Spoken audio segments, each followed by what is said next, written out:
What's up, everybody? Welcome to WFSO, The Forgotens. I hope y'all did enjoy the first episode. So here is the second episode of a person that's been, looked like his career was gonna go somewhere, then suddenly get fired, then join like other promotions, and been treated like pretty good actually.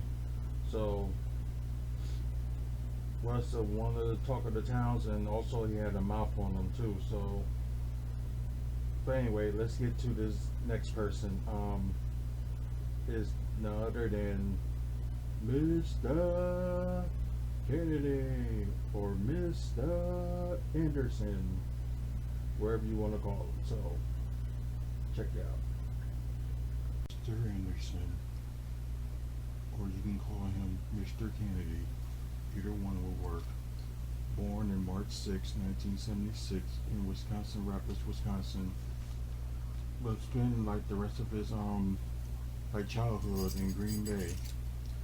He in the Indies, he made his debut on September 11, 1999. Awkwardly, yeah, you know what happened then 2 years later. But it was with a fed called North American Wrestling Federation in Whitewater, Wisconsin. In 2001, he did some matches with WWF, well, when it was WWF at the time. His debut was on the Jack show where he lost to S.A. Rios. Don't know how that happened, but it did. There was times when WWF shows were around Wisconsin. He been doing like some dark matches or some other light matches there.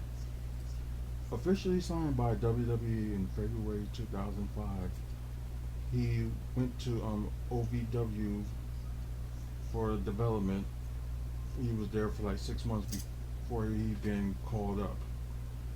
He was undefeated for most of the year and had like some accomplishments, but we'll talk about that in a minute.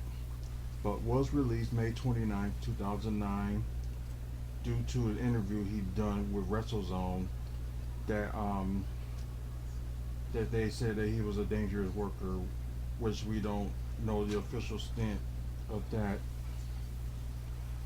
Hate to say it, but Randy Orton and John Cena were the ones that got him fired, and kind of sucks, but what more can you do? He signed with TNA in January 2010. It was a 1-year contract, but I guess they liked what he did, because at September 21st, 2010, they signed him to extension for more years than that. Joined Immortal, and he also joined Aces of Space, one of the two groups that was so dominant around that time. He was released in March 2016 by TNA.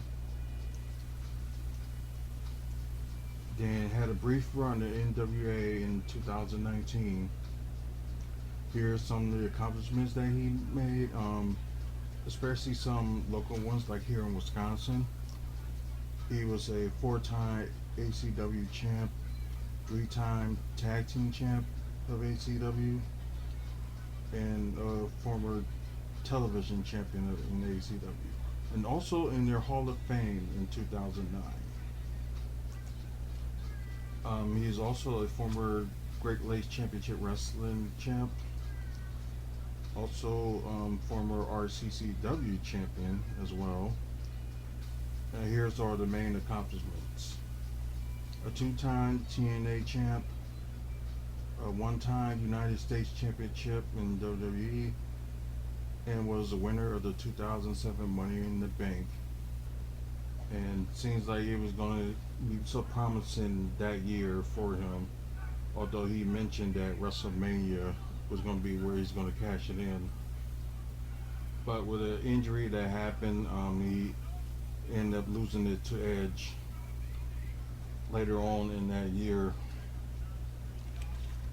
Well, he currently has a wrestling school he opened with Arcade Canyon, John and Ari Davari, and Molly Holly. The school had opened in 2010, and I know he was doing some like promotional work and stuff like that with like sports announcing. So that's where his career is going so far. So he does wish to come back to WWE as in a management role, but only time will tell if that ever happens. Thank you guys for watching. Please like and subscribe to this channel and put notifications on whenever you want to see like the next episode of the Forgotens, or if you like pro wrestling and Milwaukee Bucks basketball, this will be the channel for you. So please like, subscribe, and put your notifications on. Thank you, and see you next week.